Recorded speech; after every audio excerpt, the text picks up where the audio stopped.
So we are officially being recorded.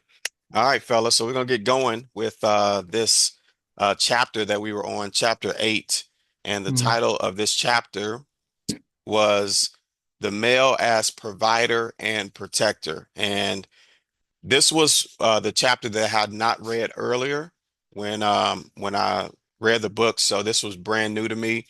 And just in looking at the title of the chapter, I had big anticipations that this was probably going to be one of the most impactful chapters, and it certainly delivered. I don't know about you guys, but man, I was challenged like none other with this one.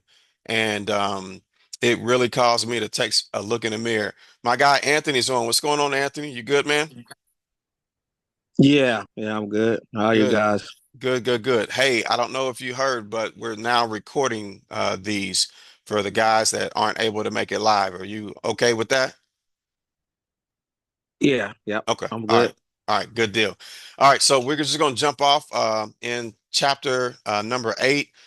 First and foremost, the first page, just really stuck out to me where it says it kind of gave those three different things as male as provider. It was the beginning of that third paragraph on page 165. It said work was given to the male, number one, to advance the purposes of God, number two, to bring the male fulfillment while using the skills and abilities God has given him. And then number three, to enable the male to provide for his own needs as well as the needs of those of whom he is responsible. That just really hit me because I would have thought that number three was the first reason why we are kind of given work in order to provide for our needs. But I love how it kind of gives the priority in the hierarchy that first it is to advance the purposes of God, and then second is to bring fulfillment because we're able to have a platform which we could utilize our skills and abilities that God has given us. So just curious, how did that hit you guys, knowing that the number one purpose for work is not necessarily to provide for your needs and your family's needs, but simply to advance the purposes of God. I really like how, and I think I might be jumping the gun a little bit. I like how he was saying that if your job is getting an effect of a worship, then your job is pretty much Yeah. useless. And one thing I realize is I feel like the devil or the enemy tries to use different things to keep us distracted from essentially understanding God's word or spending time in God's word by word. So I'm starting to get more intentional to go ahead and spend time in the word and make time instead of getting caught up in everything else that's around me. So I feel like that's really deep. Yeah. I felt the same way when I came across that. That kind of confirmed what was established early on in the chapter that, it really begins with worship. And that's really the first thing. That's the purpose of work is to really worship God through your work. And when we look at work as the means of just simply providing resources to us and our family, we're kind of missing the mark and we're out of alignment. So that was pretty powerful for me. What about you, Afari? How did that one hit you? Yeah, I was thinking about even from the very first paragraph or the first statement, he was saying being a provider and protector works is like they work together to secure the man and the people under his care.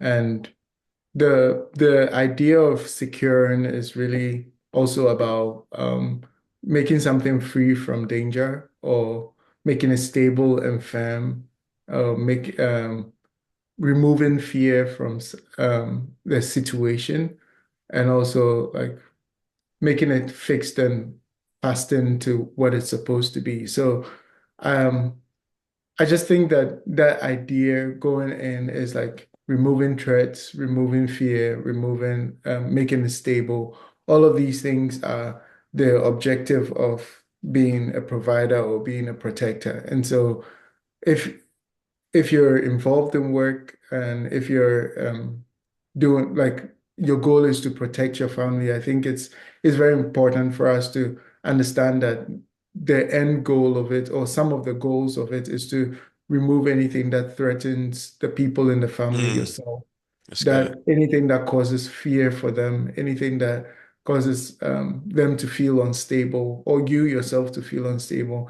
And so there is this effect of actually being able to do work or being a provider or being a protector that if you realize that people around you or even you yourself are feeling a lot of fear, feeling threatened or always in danger, feeling unstable, then it means that there's room for us to become better providers or better protectors of our families and ourselves. And I think just recognizing those signs that is there a lot of fear in our lives. Sometimes you might be holding a job, but it kind of threatens your own life or threatens Mm, the safety of your family, or there's a lot of fear that is involved in situations around you, or you just don't feel stable. I just think that some of these things, they just indicate that there's room for us to grow in being providers or protectors of our family. I was just thinking deep into the secure word, and then that was what was jumping out at me, that there's still room for us um, to grow in these areas if we, especially fear and anything that threatens things and makes it unstable, makes it unreliable. Like there's still room. And job, like you just brought up, a job is one of the things that helps us to become providers, or right. one of the main tools that is available to us to remove some of these things in the lives of our own lives and in the lives of people that God has entrusted to us. Yeah. That's good. Yeah, to Buyer's point of the worship that was later on in that paragraph, it says that it is through worship and communion with God that man receives his life's vision, vocation, and work. So to Afari's point of the job, not being the same as work. And that I've heard that before, but before I heard that, that really was like a aha, like your work is different than your job. So I'm curious, what has been yours experience with, separating your job and your work, and number one, getting a vision first. So Miles Monroe talks about you get a vision from God, you get your vocation from God, and then you get your work from God. How did that hit you guys when you came across that? I don't want to be the person to keep jumping in, but it's just like when you were just saying that, it kind of reminded me of at one point I used to be a credit card collector, and it was like when I first got into church, like as an adult. And one thing I kept like I never felt fulfilled in it. Like I was making a lot of money, but I never felt fulfilled because I felt like I was taking from people, and I had a lot of people in ways just to get money out of them. You know what I'm saying? Or Mhm. deceive them. Like, and now I'm a teacher, and I make decent money, but I don't make the same money as I made just alone doing credit card collections. But at the same time, I see the vision of where God is leading me, to teach Mm, and instill, vision into younger people. And I can start to see like the vision starting to clear up of me being a teacher, me investing in young people and me investing in, young people at my church, different places. So I'm starting to see God's vision for what he had my life as, by switching professions. At one point it was deceiving and taking, but the other one is giving, like, so mm. I started to see like how God is starting to push me in a certain direction. So it's really just a stepping stone. I just see how he's starting to elevate me amongst those that, I teach, and amongst the school, and just different ways that people look at me like. So now I'm transferring, and people like they keep coming in my room and just like, oh, we gonna miss you, we gonna this. But I started to see like the favor of God just in certain situations because I did switch, because I trusted him to take something that wasn't about the money, but it was about instilling something in somebody else instead of taking. Love that, man. Love that. Love that. I got something to add to that, man. And you gave me a thought, but I want to open it up to anybody else that has something to say regarding that vision, vocation, and work. Nothing. All right. So I'll add on to what Byers said. This is the thought, man, that came to mind when you said that, Byers, is that our job obviously is different from our work, but our job should really almost be the platform um, by which we're able to exercise the skills that complement the work that we are called to do. And I see a lot of times where people do make that decision on their job, their vocation, based upon money. So you have a lot of people that are working, warehouse jobs where there's mandatory overtime, and with that overtime, they get paid a lot of money, but now they don't have that creative time to be able to help to transition them into their work because they're focused on kind of the job. I see that people going into side hustles and just having multiple jobs because they're trying to satisfy, the money issue. And it's not to say that we should just ignore it. It's just that when we lead and make decisions from that standpoint, we're kind of walking after the flesh, as the scripture talks about, instead of walking after the spirit. Whereas the spirit is recognizing that we received a vision from God. We have a work, we have an assignment, we have a mantle, and whatever vocation we have, that should be the platform by which we're continuing to develop so that we can do our work in excellence. And that is an excellent example you brought up, Byers, by, recognizing that, hey, I'm a teacher. Like that's one of the gifts that God's put inside of me. Now my vocation aligns with my work. Like that's a powerful thing when you can do that. Amazing. Anybody else got any? Paul, see you went off mute, Bill. What you got to Yeah, add, brother? I would say it would take a balance, fellas. For me, I love to take my daily breads, and I work 2 jobs now. So it's interesting that you said that. So I believe that it's your light that shines, and it's the fruit that you produce on that job. And one of the things me and Pastor Quill talked about one time is about like they were passing out rewards, right? And so then I had to apologize. I said, "Where my reward at?" And so I had to realize that my reward is not for what they give; it's for what my Father gives, right? So if I humble myself on that job, I shouldn't have to ask for no raise because if it's shown, they'll give it to you, right? And so ultimately, if I'm working as a servant for Christ, He'll take care of me, right? And if I'm producing the fruit that I proclaim, profess to be a child of God, then it will show up right there. And when God, you think about it, bam, He's providing. He's giving me my possessions that he sees his will for my life. He knows the bills I got paid, and it's this and that. He'll take care of you if you're operating in him. And the things Quill says, operating in the authority of one, and that's God. Right. So when we operate in that light, then the money is really not, because our job is to produce discipleship, right? We are to go into that job, dismantle their idols of anger, whatever it was at home, and let our conversations be a song of praise. You know what I'm saying? That's what I do, and that's just me. And so I take my daily breads, and I just try to spread a little cheer, even though I'm not perfect, fellas, and you have that flesh. But then in John, he says that the flesh is of nothing. It's the spirit that we're chasing after, right? And that's what people are wanting to see. They want to see that God is still, if he says greater is he that's in me. So then if I'm saying I'm a Christian, why am I running around angry and coming on the job? Whatever happened at home, it happened at home. But first, you should have settled that first, if this is making sense where we are. But I just wanted to say that 2-job theory, it works, but you got to have a balance.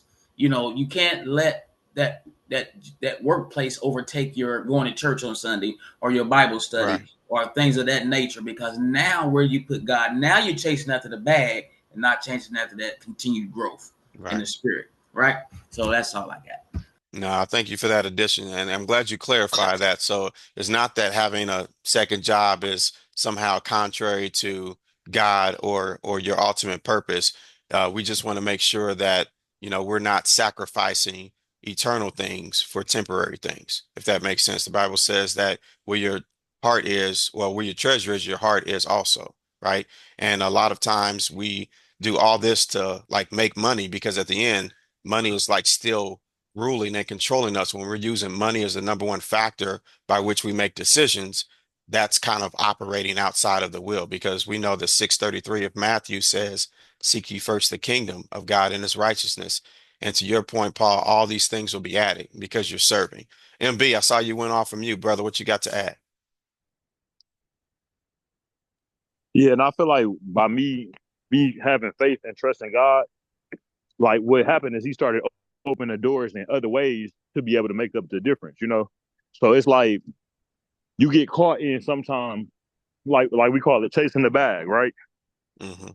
And what you forget is that if God is your provider, you don't got to chase nothing. Like, you got to trust that he's going to open the doors when necessary. He's going to go ahead and put the right things in front of you at the right time. So I started to see God working in my life by me having faith enough to really trust him and let him lead. You know what I'm saying? At one point, I'm like, okay, I can do everything on my own.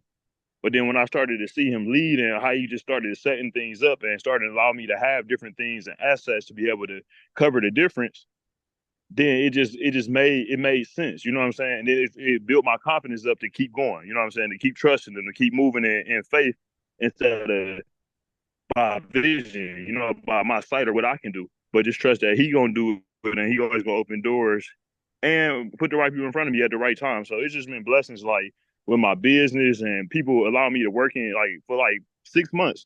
I worked in the gym and didn't pay $1. You know what I'm saying? Like, so it's just like God just like started opening doors when I had enough, sense to say, you know what, I'm gonna trust you. Like, so it's been a blessing, man. Like to truly, to trust God and chase after him and not chase after money, but to see the money still come, Love it.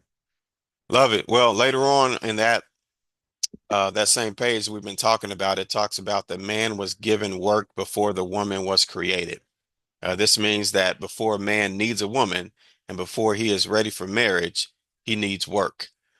This one, for real, smacked me because, me and my wife, we started really dating at 18 and we got married at 25 and, still kind of operating in that youthful, like I'm going to take over the world. I'm going to wait for the right pitch to hit a home run. Like I didn't like develop the right things to promote stability. I didn't give her a lot of signs that like, I'm stable. It was just like, nah, I'm waiting for the right pitch. This isn't the right opportunity. I'm gonna quit. This isn't the right thing for me. I'm gonna quit.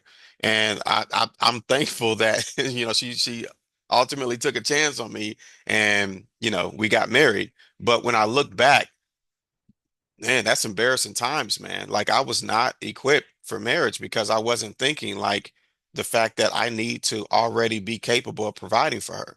You know what I mean? Like I'm thinking like, yeah, I want to get the bag for you. I want to wine and dine you, but the method by which I was thinking, my thought process was just thinking of go get the home run. You know what I mean? Wait for that real big opportunity instead of allowing this vocation, this job to prepare me for like later on to allow it to really season me. So that was for me, and I'm reading this by myself. It was embarrassing reading this to be like, man, my wife married a boy.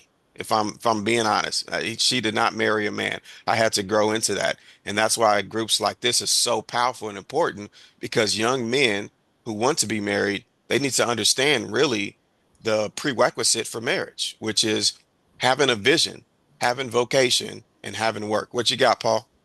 I think that you said a key word there, our youth, and if we don't give them an example to stand by, then they fall short or we miss the mark of opportunity.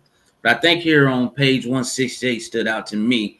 The one he says, a provider finds a way, but the one that really hit me is what I talk about all the time when I meet somebody, and it says a provider also plans ahead. Yeah, I like that too. And even though he says, we got to be careful what he said, if it's God's will, that's the best way, right?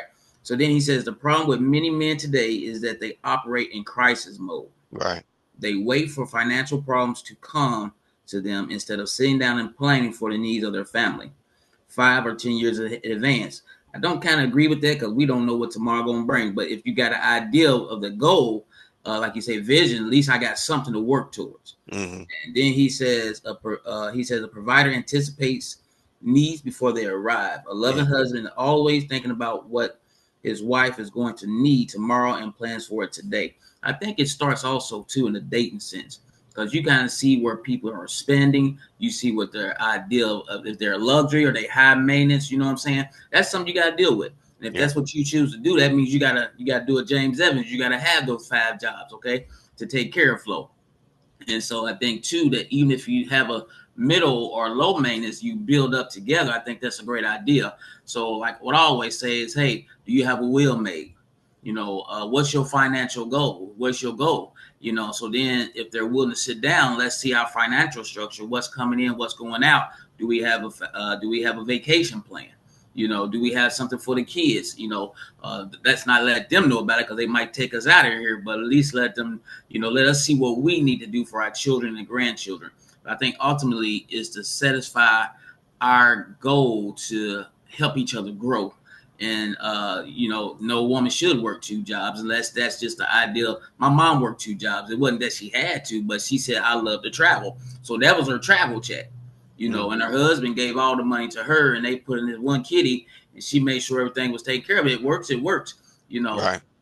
But ultimately, a woman shouldn't work two jobs, and you know, unless that's something you guys agreed on, and don't do it a long term. Let's get in and get out. You know, but ultimately, we don't want to forget God in that whole thing because we still need to rest our bodies. You know, I'm one to talk. I work all day long, two jobs, and I'm still, you know, still going.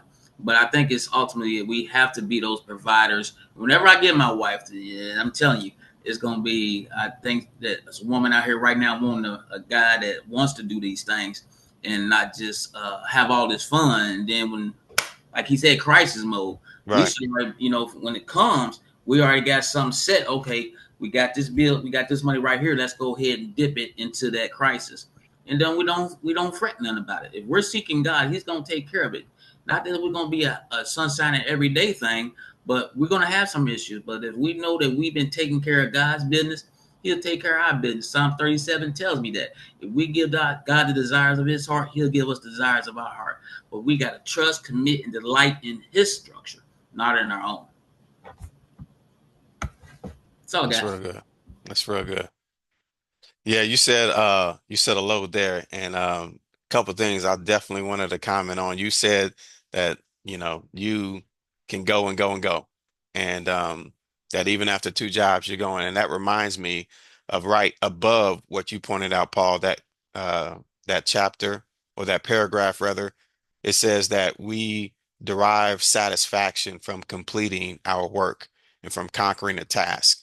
And I think that that's something else that, it's called resistance in my relationship, is that, you know, I can't sit still until something is finished. You know what I mean? Like I have to finish it. Like I don't care if I've had 4 hours of sleep.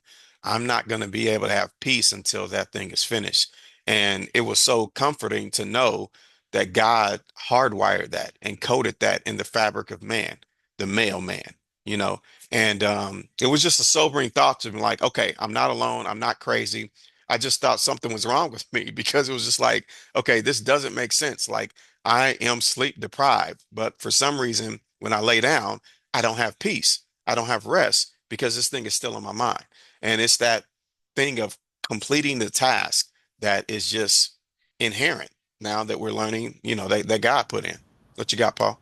One of the things that helped me with that is that I got it on my phone because I know I want to lay down. So I got my daily my Bible app on my phone. Hmm. So instead of going into that tantrum, I pull up, you know, my plan, you know, and I read something from my plan. So that way, when I do go to sleep, I'm not thinking about that unfinished task. I'm not thinking about the bill or Yeah. these matters at hand. I'm thinking about that food of God. I want to keep on eating that bread. You Yeah. know what I'm saying? And so it works. It may not work for everybody, but I know exactly what you're saying. Yeah. And I'm like that. And so, but I had to get away from that because now I'm pursuing something of the flesh. I'm pursuing something of idolatry, Hmm. you know, and not the spirit of God, who is my protector, who is my provision, and who gives me possession of the things that He desires me to have.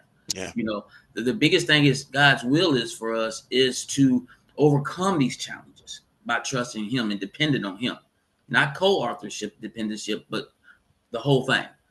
And so that's what helps me when I go through that moment. I just lay down and I read my word, and I just sanction off all that other stuff because it should not matter against my Father who's been taking care of me all this long. Right. So that's what works for me. That's good. That's good. Well, I know on page 167, so kind of going back, Paul had us on 168. On 167, I did want to bring something out that I thought was like, whoa, this is like really good. I want to know, particularly Afari, now that you're married, Byers, you're married, Quill, you're married, Anthony, you're married. I'm wondering if you guys are willing to just kind of open up, just kind of what's going on. It talks about women and how they should not have this extra stress on them. They should ultimately have the choice, right, to be able to, pursue a career if they want to, or, be able to sit back. I wonder with you guys in your households, did you run into any friction? Is there anything where like you have a desire for your woman not to work, but she still wants to?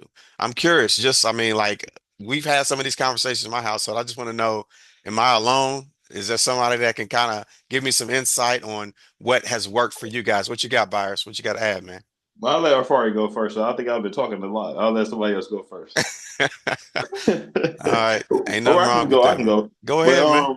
like me and my wife, our plan was eventually, once we start having kids, for her to like switch to part time. But I feel like God has already set provisions with her and her own individual company to be able to do that. So it's always been a goal of mine and a one of mine to be the only person working. So I mean, I'm just gonna trust God, and it's something that we praying on. And one thing I realized is when we pray about it, it seemed to happen. So I'm just trusting God to go ahead and open it up to where I can be the only one working. Because you want to be able to have a situation where your wife can be home with the kids and can essentially pour into them. Because you never know what's happening at a daycare or different places like that. So you know what I'm saying. And of course, we don't live in fear, but at the same time, I mean, I would want my children to be reared by the mom and, to be able to spend as much time as possible. Yeah, that's good. That's good. You got anything to add, Fari? Yeah, so this conversation came up while we're dating and all of that. And Okay. my my wife is so brilliant, and she's also like a very successful professional as well. So this going into it, there are some people who have this as this is my identity, Right. but that wasn't the position that I learned she had. Like she holds it very loosely and she's open to like make adjustments or make changes where it's necessary. And I felt like that was a very powerful thing because some people find their pride or their Yeah. identity in that, but I realized that wasn't that for her. And it would be my honor to like be able to give her the freedom to either choose to keep doing it or not. Yes. And that's what we're working to. So we're also working towards like setting up a business together, like making sure it grows to the point where we can manage it ourselves, or one of us can step back from it and then be able to,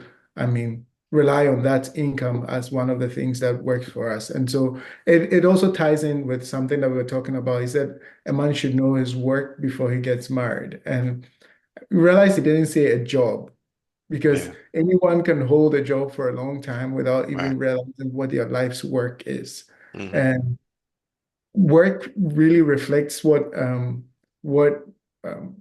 Mark Allen was talking about, that it kind of puts in you a certain drive. It has a certain objective to fulfill the vision that God has given to you. And so then there's this desire to see it accomplished in your life.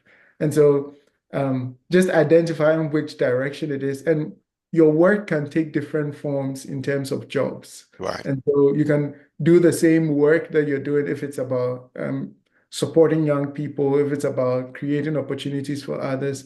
It can take the forms of different jobs as well. So that, yeah, going back to the main question, and so that's the goal. And she also has goals of like doing an MBA and all of that. And we see all of that fitting into what we have planned in the future, because if it's going to be a very successful business, right, you would want someone who has that kind of experience to be working with you or to support you in that business. And so it's really, the goal is to get to a point where she doesn't have to be going to work to make sure that we are in a good place, but she would have all the experiences, all the work experience, all the educational experience that she needs to be able to contribute meaningfully to the vision that we have together as a family. So that's what we're working to. Yeah. Love it. Love it.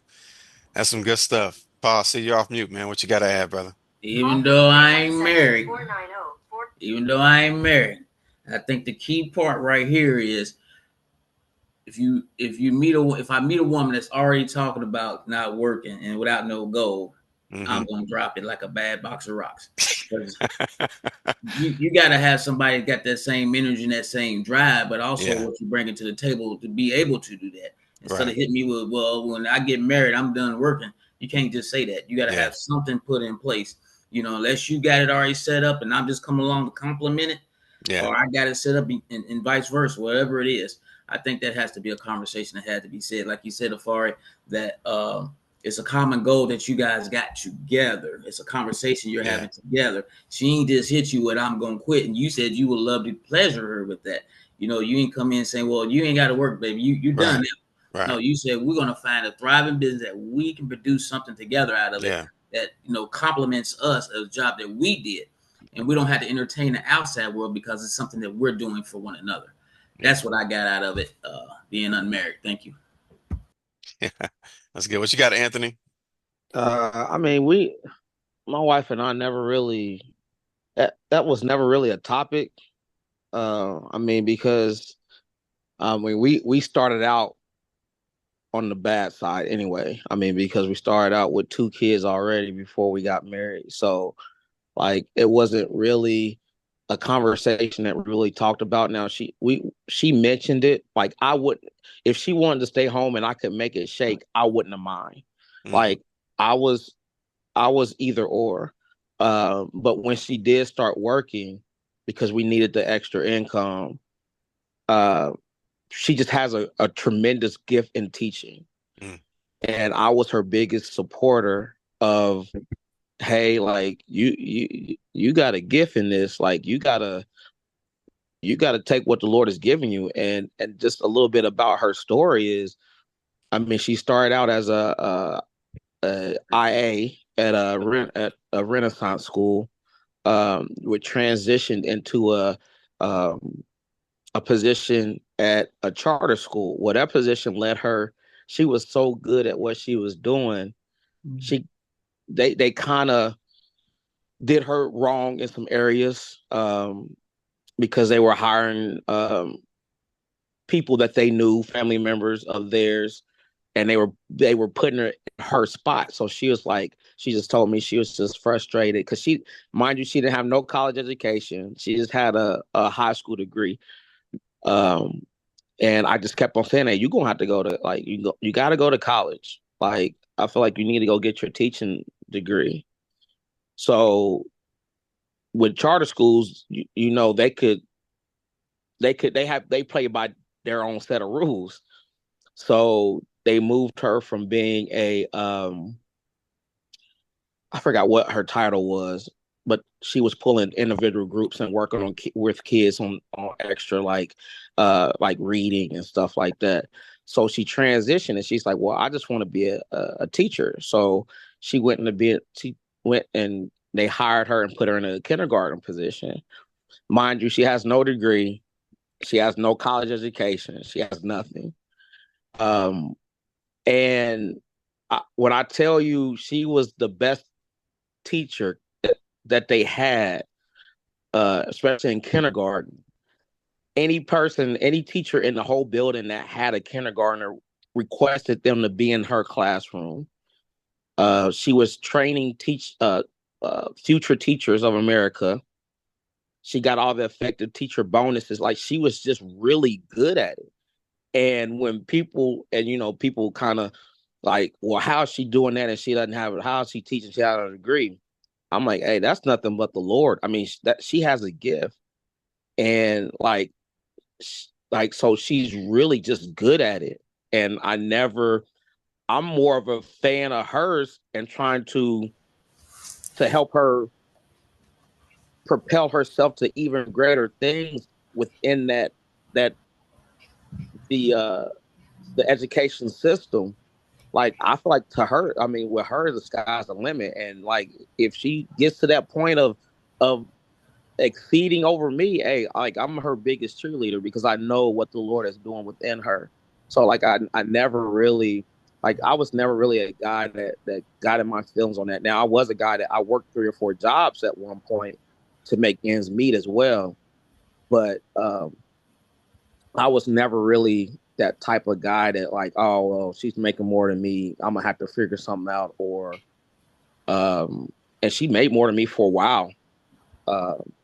But like I said, I just felt like as long as she's, to me, I feel like that's just where God wants her, and I tell her that all the time.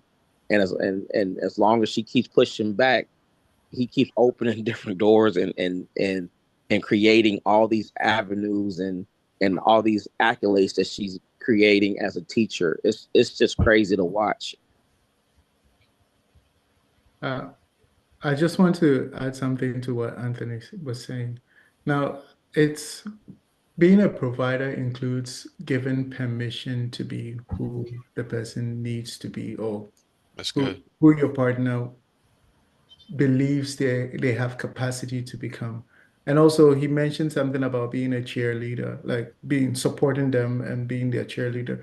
I think that's a big part of provision that we sometimes forget, that they need to understand that you are supporting them. And it's not just for your wife, but if there's a kid or if there's someone under your influence and you're able to give that to that person, like it makes such a big difference that you may not have given them the books or the skills or whatever it is, but then being present, like being there for a kid during a performance, being there to like just showing up or giving a word of confirmation that, hey, this thing that you're doing, I think you're going to be great at it. Like all those things are part of provision in terms of support, confidence, knowing somebody is in your corner. Like all of that is something that a man needs to offer to their family, to anyone under their influence. And that's really great to have.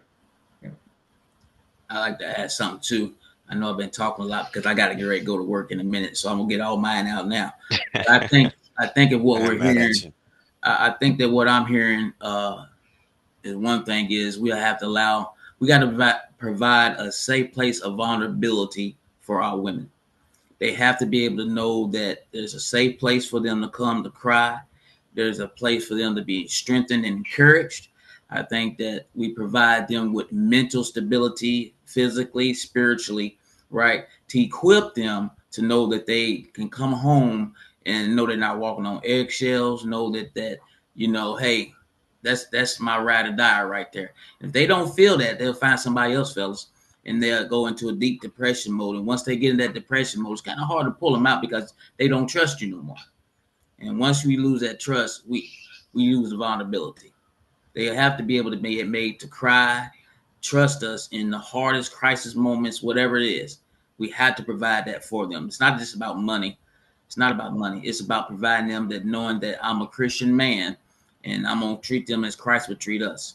Right. And I think that's essential to this whole thing that Dr. Mount Rose is showing us. We have to be vulnerable. Let them be vulnerable. And we have to be also sensitive and relative to what they're going through. Sometimes they just want to talk. We can't fix everything. Just let them talk. Let them cry. Man, that's the truth. And just hug them at the end of the day, you know. And I think I'm gonna be quiet. Like I said about those emails. I don't know if y'all tried it or not, or that text. if you set the temperature by seeing text and seeing how their day is, you know how to receive them when they get home. Whether it be by a meal, glass of wine, so be it, warm bath, or kids already in bed. You just say, I got the movie and popcorn ready. That right there goes a long way, fellas. I think it's in my imaginary fantasy world, right? So I think that we have to open up that gap to let them be vulnerable. That's beautiful, man. I love that. Ultimately, we're providing an environment. Quill, I'm so glad you went on mute, brother. Go ahead, bro. What you got? I don't know why you're so glad, Mark, but it's all good, brother. But good Because you question. deprived us last week, man. You didn't give us nothing. Whatever, man. Y'all were blessed. I know y'all were blessed. You had a good conversation.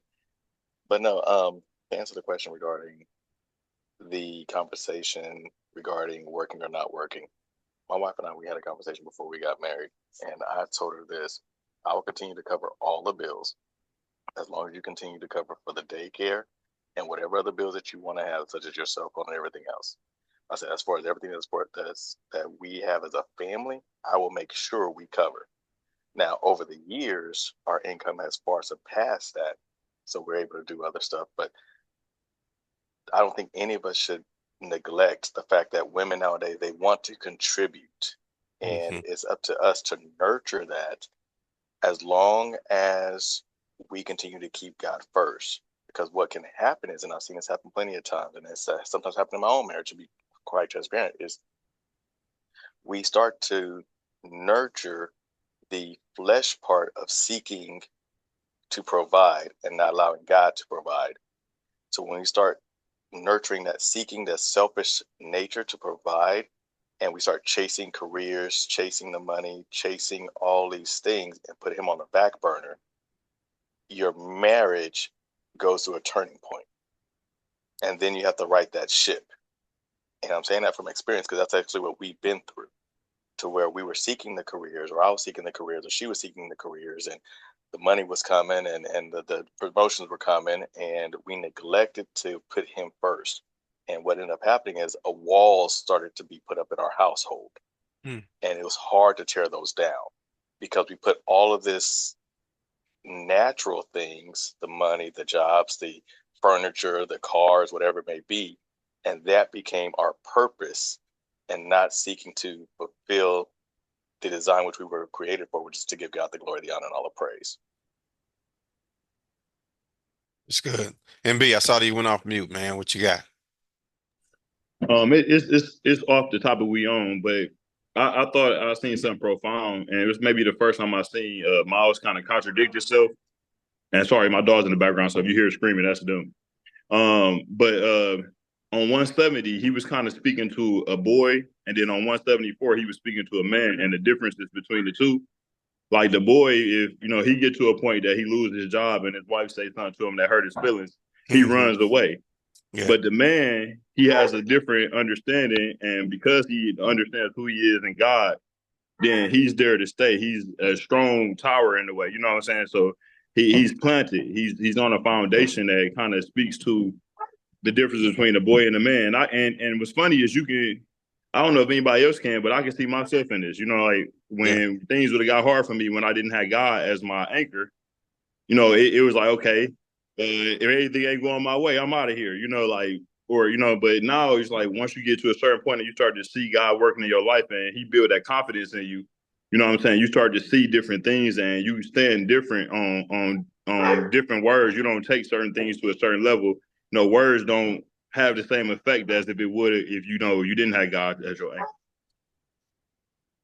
That's really good, man. I was waiting for somebody to get to this part because this is super powerful. And for me, it was a lot of retrospection here because this was my dad's probably biggest kryptonite because he was a construction worker. And if you know anything about construction workers, if you're not the main guy, if you don't own it, like there's a lot of time where you're laid off, and he really dealt with those layoff periods very, very hard. I mean, I remember where he would like not be around at all, like during holiday time. And now that I'm older and I'm reached manhood, myself, I'm realizing, and I have empathy for him. I mean, again, even though it's wrong, I can understand that he felt this tremendous pressure to provide because it's just ingrained in us.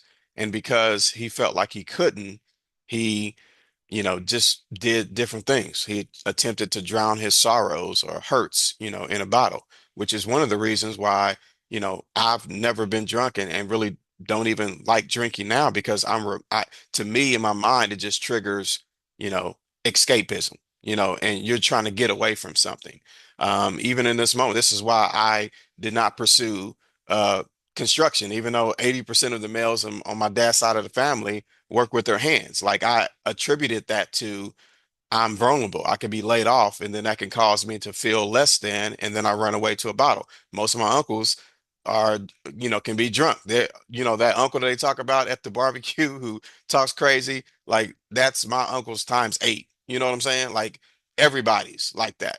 And there were certain things that just really kind of created a neural pathway in my head to where it's like I equated this with that. And it was just like a forever feedback loop, an algorithm that was made in my mind like, okay, this is the reason why. And I don't want to be this way. I don't want to do this. But reading this just gave me a lot of empathy, for my dad because, he was a good person. He's not alive anymore. He passed away about 3 years ago.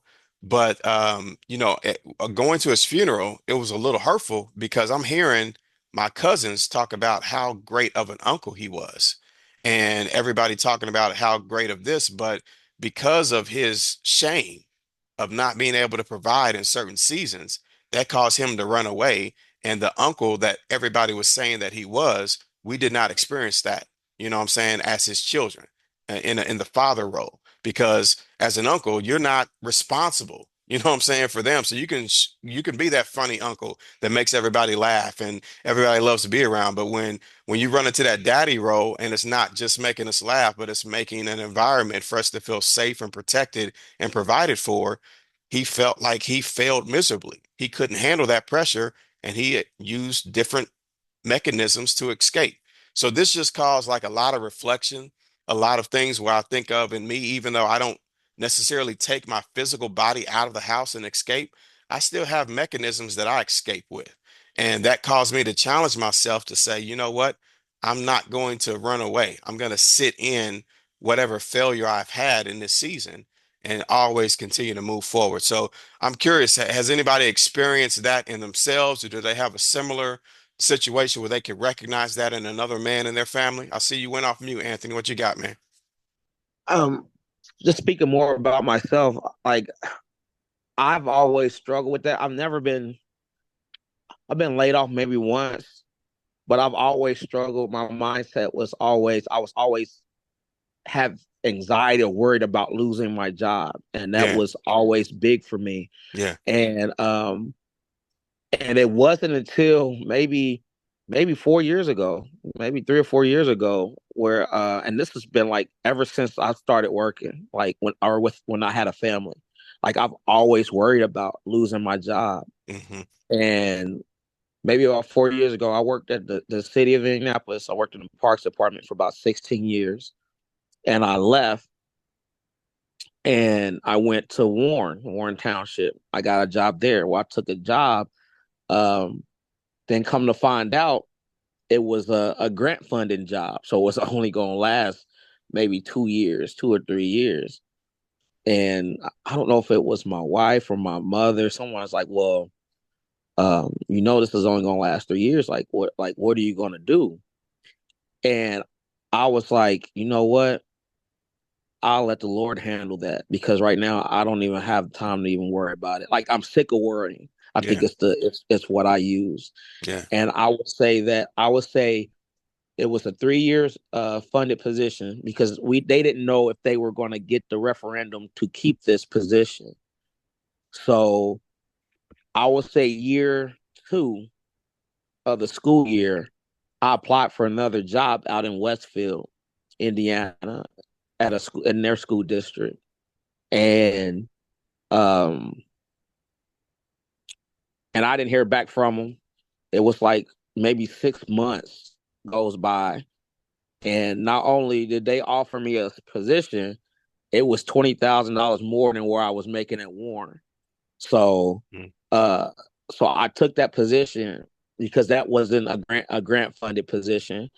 But then again, this is a made up position too. So I don't know how long this position is gonna last. And I mean, it's to the point now I'm like, Lord, I don't know where you leading me, but hey, like, let's go. I mean, it took me until I was about 40, 41, 42 for me to even mm, have a mindset like that because I wow, was always a worrier when it yeah, came to finances, my family. Like I can't let my family like that man type pride. I can't wow, let my family down. I can't let them go home. I mean, that's what my mindset was. So yeah, uh but like I said, within the last 3 or 4 years, I'm just like they were like, well, what are you gonna do? Like I don't know. Whatever the Lord leads me to, I mean, he's gonna have to figure it out because I can't. I mean, so and it takes a lot of burden and a lot of worrying off of my plate because that's all I used to do. So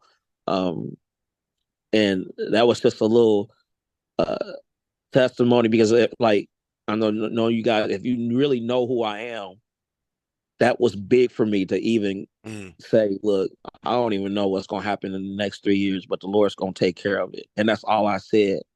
Um, and I'm a stand firm on that. Regardless on this position, wherever he leads me, that's just where I'm gonna have to roll to. So That's super good. I think that's the most challenging assignment as a man is to balance when to provide kind of in your own strength according to, what God's leading you to do and just sitting back and letting Jesus take the wheel. Sitting back and seeing the salvation of the Lord. I feel like that's one of the hardest things to be able to know when to use your left hand, when to use your right hand. You know what I mean? It's just and I'm like you, Anthony. I can relate to that. So I'm 40, as you're saying that you came to this place of peace at 41, 42. I'm feeling like I'm almost there, maybe. Maybe I got another 1 year, 2 years of, having thoughts of, anxieties running in my head like a roller coaster until I can finally just like let go and let God. But I feel like for me, that is the toughest thing, this area of providing is so important to me. And I don't know if you guys believe in generational curses or not, but I don't know if it's something that my dad had to deal with and now I do, but it's in me thick. I mean, to the point where I think about family and provision constantly, to the point where I've done things outside of God's will. I'm not saying anything criminal, but I've done things where it's just like I know that He told me to sit and wait. And then I got anxious and started to just do. And I messed stuff up, kind of like Abraham did. Ishmael's on the scene because he couldn't sit and wait. So I can identify with what you're saying, Anthony. Again, I can relate to that so well. I'm looking forward to the day I can be like you, man, and have peace for sure. What you got, Afari? Yeah, from all of these, I was also thinking about the idea of planning being part of provision. Like Hmm. in some of these situations, maybe there's something going on. Or you're planning on how to make provision for some number of kids, or you're about to like there's a job situation that you need to prepare for. I think that communicating a plan, even if it's not foolproof, even if it's not like you don't have all the variables figured out, being able to say, hey, this is how I think we're gonna move, and this is what I have confidence that God is going to support this plan that we have.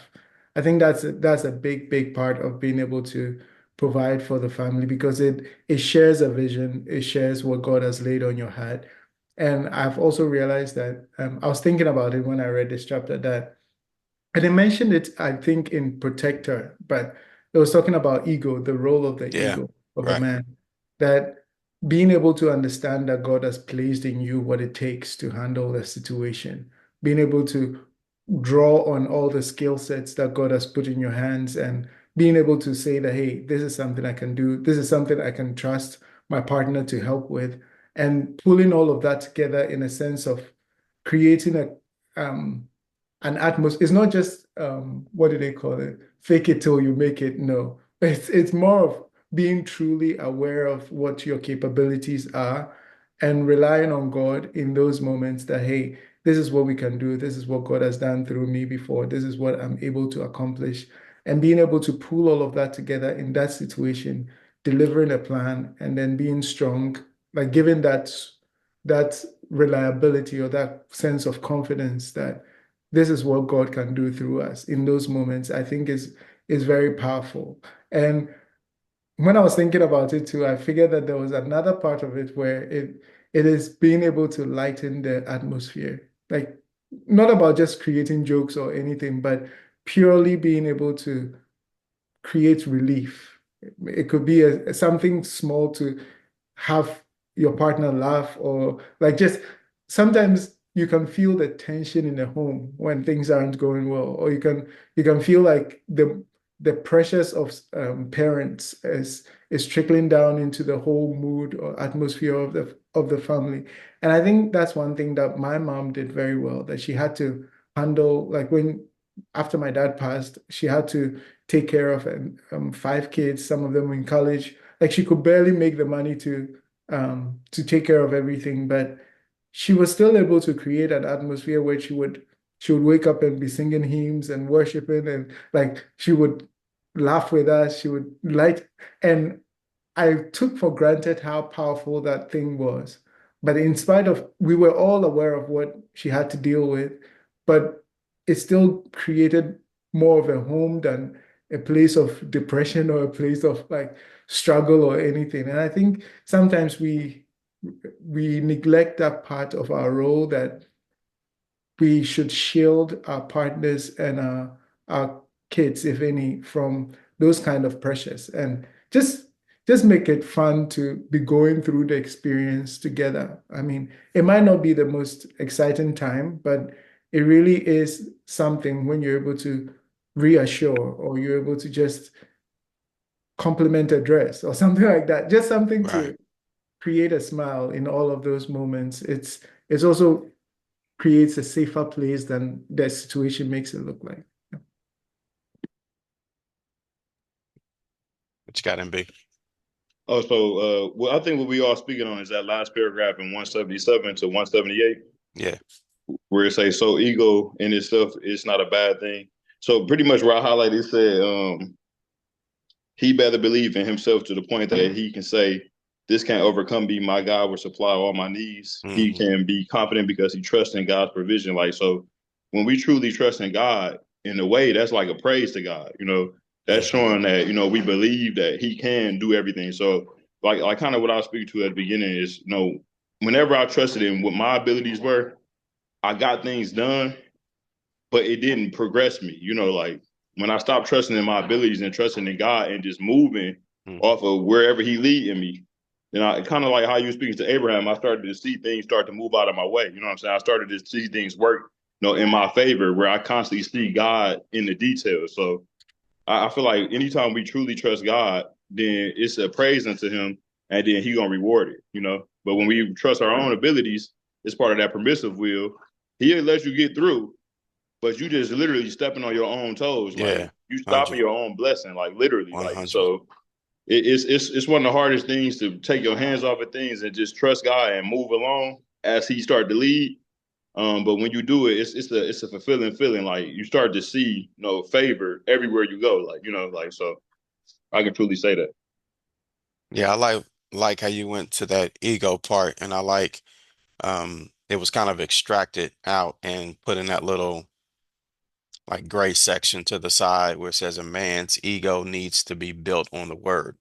And one of my favorite songs that's being sung now is Firm Foundation. And I just think about something like that where, what is your ego built on? Is it built on, this hyper masculine culture definition of, identity that's built on, strength and money and sex?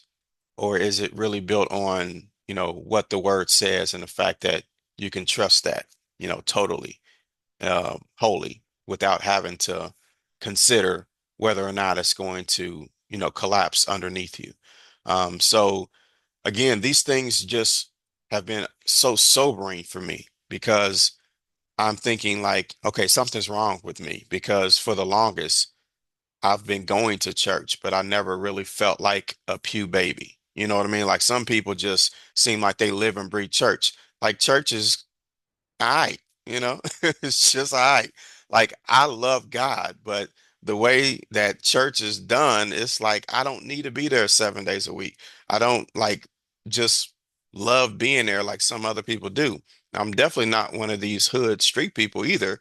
So I really kind of found like a struggle of like, where do I fit in with all this? So really reading this chapter was very like this ability to exhale, where it's just like, okay, I'm not off.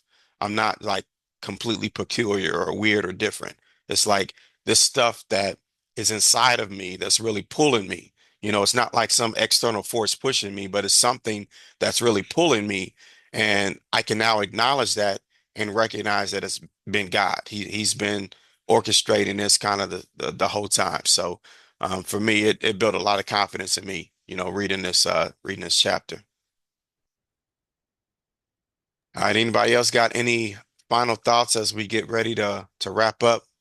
this ain't final thoughts, but this is to build off what we just talked about. I For love the sure. thing, the last sentence I was in there, it said on 178, the top, it said that's the definition of a redeemed ego. Ego, Mm, that's redeem. good. That's the key thing. Like Yeah, redeem. Like you know what I'm saying. We don't know that we off or we right until you can look to God's word and you can use it as a compass. So when you right. got that redeemed ego, then it makes you, have to submit, to something. When you submit to God, then again, it's a form of trust. It's a form of praise. Like so, Yeah. it's gonna be rewarded. And I really like the contrast. I'm glad you went there, Byers. I meant to bring this up. I really like the contrast when he started talking about this. Really, where it was in that design to protect section where it talks about those four attributes of physical strength, logical thinking, a sense of territorial protectiveness, and a drive to excel, or the ego.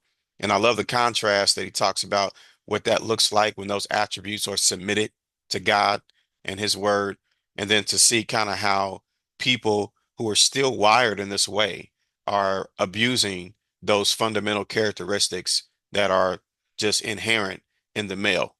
And, when you start to see like physical strength being abused in the way of, using that strength to, you know, uh, take advantage of someone sexually. I think he talked about a father sexually abusing, their own child, or how men use their physical strength to intimidate women and even, beat on them. That's like a misuse or an abuse of something inherent that God gave us in order to fulfill, who we really are.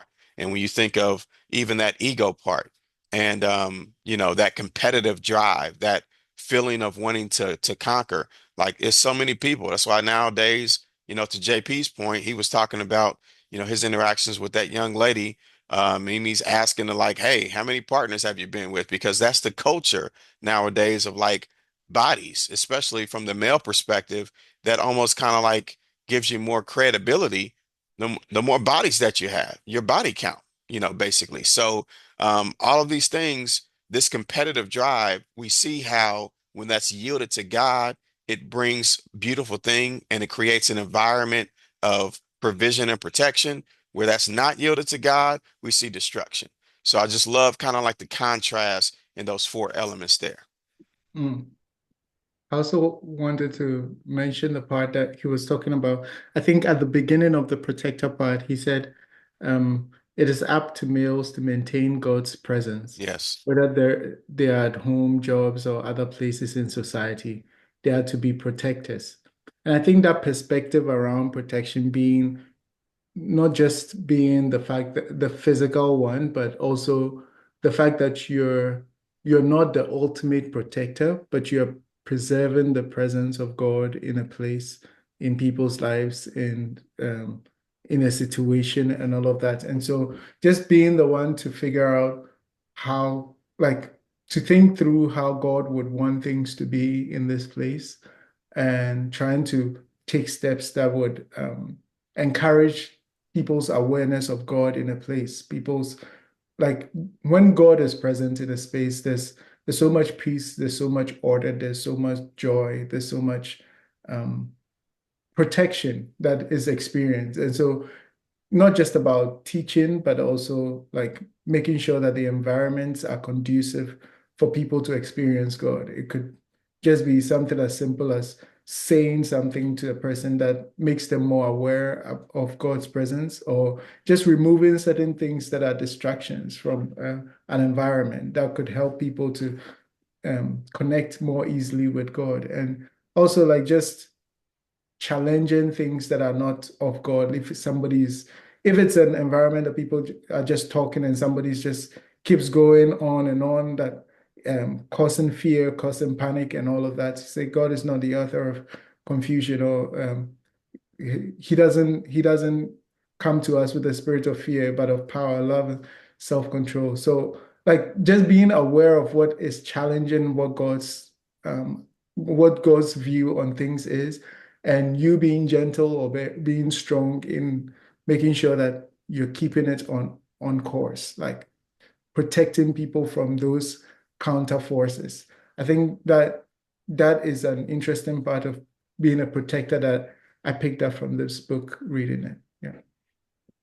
Yeah, I agree. That was really good. What you got, MB?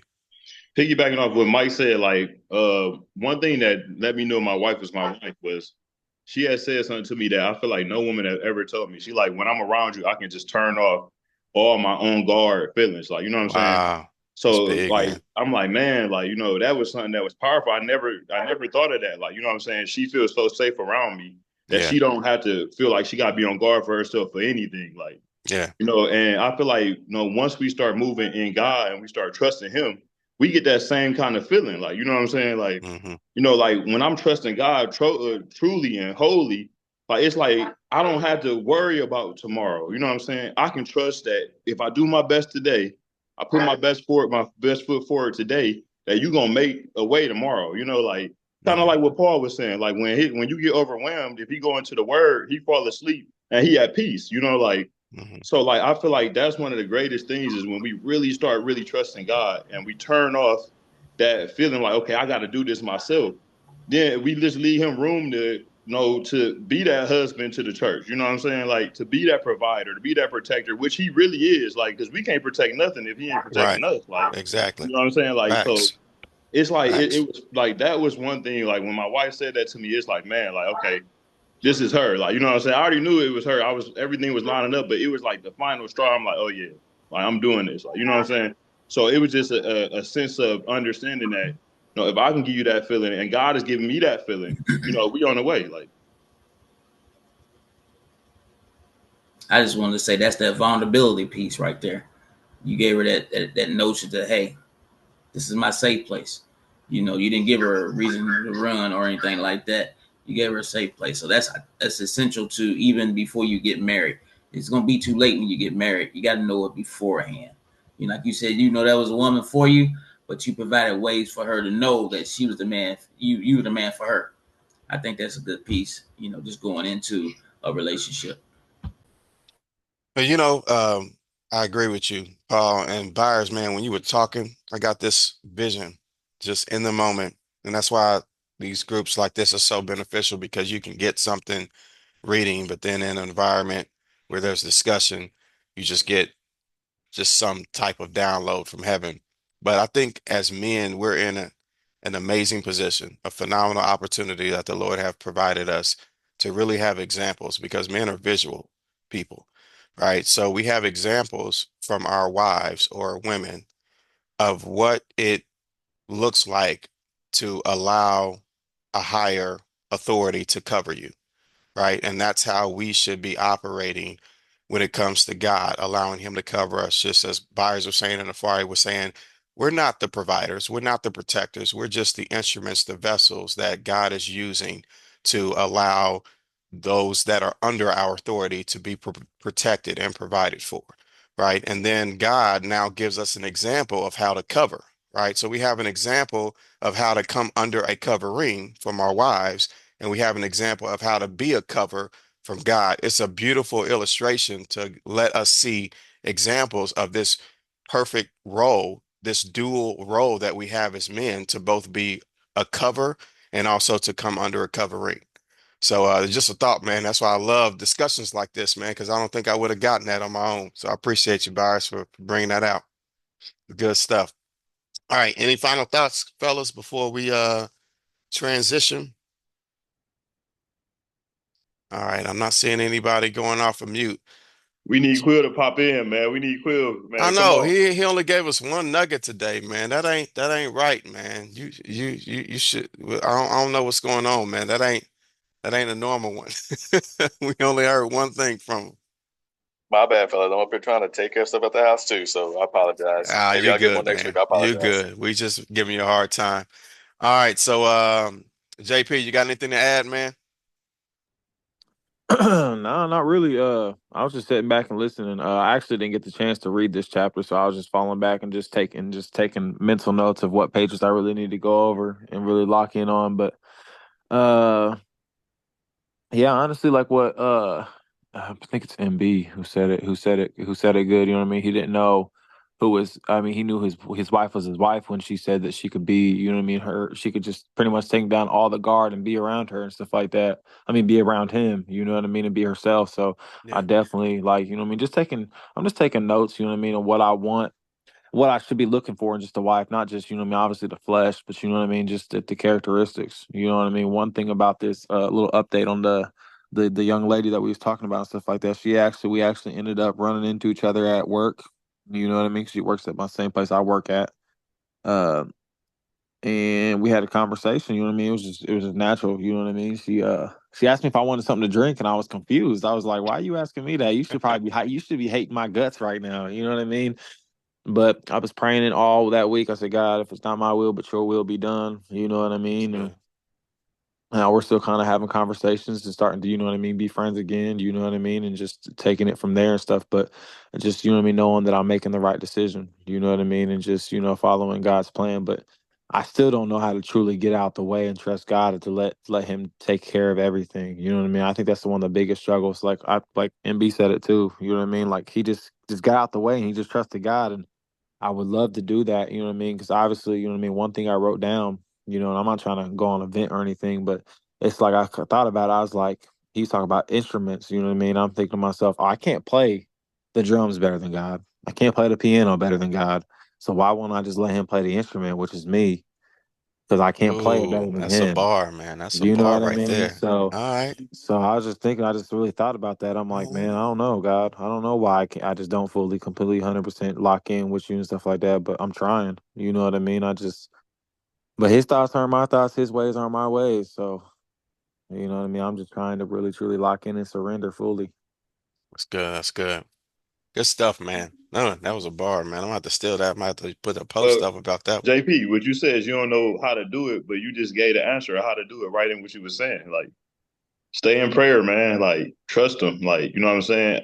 Yeah, Allow him to be facts. the one to lead the way. And what's gonna happen is gonna all fall in line. So you already got the answers. You just gotta lean into what you know. When the way he leading you, just lean into it, man. Like everything gonna work out in this order. Like, you know what I'm saying? You got the Yeah, answers, man. Cause I done heard you say a lot of things, like, and you got the word in you too. I hear it. Like, Yeah. so just trust him. 100. absolutely. 100. Absolutely.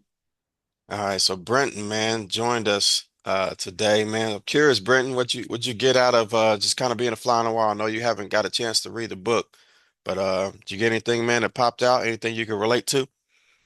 Yeah, no, and this is gonna be fairly generic. I guess I can turn my camera on. I'm sorry. All right, let the Jesus jokes fly. Well,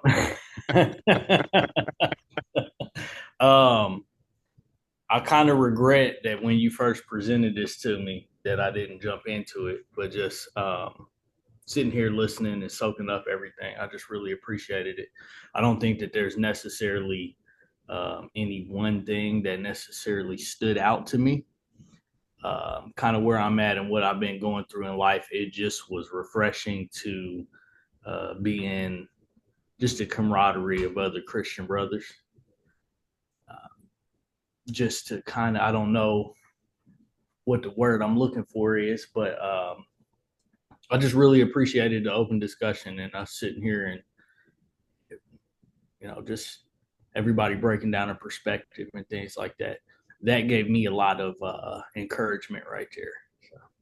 Yeah. And that's what this is for, man. This is for Yeah. us to have a platform by which to, just express, man. And we talked about it early on when this group was formed that I think women do a better job of coming together. Women, they, have girls' trips and they get together, holiday time stuff. They're just so organized. And it just seems like men who are actually trying to walk in the right direction, it's almost like a life of isolation. It's not too many.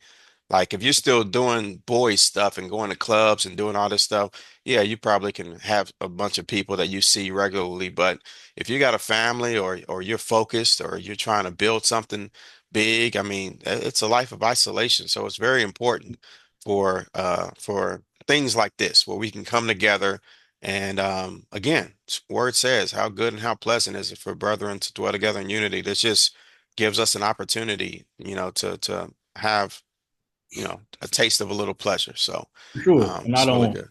I don't want to hold us up. I know everybody's got to get ready for bed and get ready for work or whatever, but I think just from my own personal discovery, man, I just think that, like you said, if you're doing knucklehead stuff like going out to the club and drinking and partying and all that stuff, it's easy to find companionship in those things. Yeah.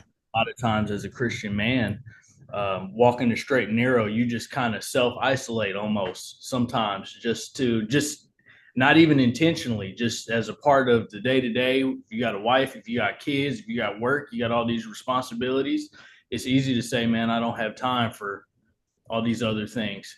But I think we may have even talked about this in Freedom before, Mark, but it's just like the number one form of torture is isolation. So I think that a lot of times as Christian men, isolation is a way for the devil to get to you, even sometimes if you're not careful. So Yeah. I just, and that's one thing that I've really been struggling with through my own journey in life this year. I know you know my situation, but it's just been so easy to shut everything out just because that feels safer. The illusion of security. I'm gonna have to write a book. I'll have to call it that, man. The illusion of security. That's good. Well, fellas, as always, man, I'm eternally grateful for you guys, man. Just, giving your time today, man, giving your input, giving your devotion to this, man. Again, these type of groups, it means nothing if it's not for people showing up to actually participate. So I love the fact that you weren't spectating, that you actually added to the conversation. And I believe that I personally am better for it. So I thank you, fellas. So next week, we are on chapter number 9. It's titled A Man and His Sex Life. So we're going to talk about sex. So we're going to see what that chapter has to say. And I'm looking forward to it because I know that, again, like this chapter, provision has been one of my weak points. I think sex is one of those other things that have been like, okay, I feel less of a man, so let me go do this, both in and out of marriage, right? So I'm really looking forward to seeing God's design and what Dr. Miles Monroe had to say about this particular chapter coming up. So with that being said, fellas, let's go ahead and sign off. I got any volunteers to pray us out?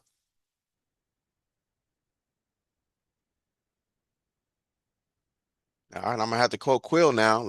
Men ought always to pray. That's what Quill told us week 1. Any volunteers? I guess I'll go. I didn't win before, but I'll go again. Hey, man, let's go. All right, everybody, bow your heads. We thank you, Lord, for this opportunity to be able to come together, to be able to have brothering camaraderie, to be able to lean on each other and to be able to bounce different ideas and thoughts and opinions off of each other, to be able to grow within you. So you said there is great things and good counsel. So I'm glad to have brothers that are fighting to salvation, fighting to stand strong in you, and allow us to always remember that you have the best intentions for us. So if we stand your will, everything will align in our lives. If we trust in you, provision will be made. You are the ultimate redeemer. You are the ultimate salvation. You are the light in the darkness. So we just thank you for all that you're doing, Lord. We ask that you bless each brother throughout this week. Allow us to go through this week strong. Allow us to remember that you are God and let you just be God. And when we let you be God, then you'll do amazing things in our lives. So we just thank you. We give you glory, praise, and honor in all things. In Jesus' name, amen. Amen. All right, brothers. Y'all be victorious, man. God bless y'all. See you guys next time. Blessings on blessings on blessings.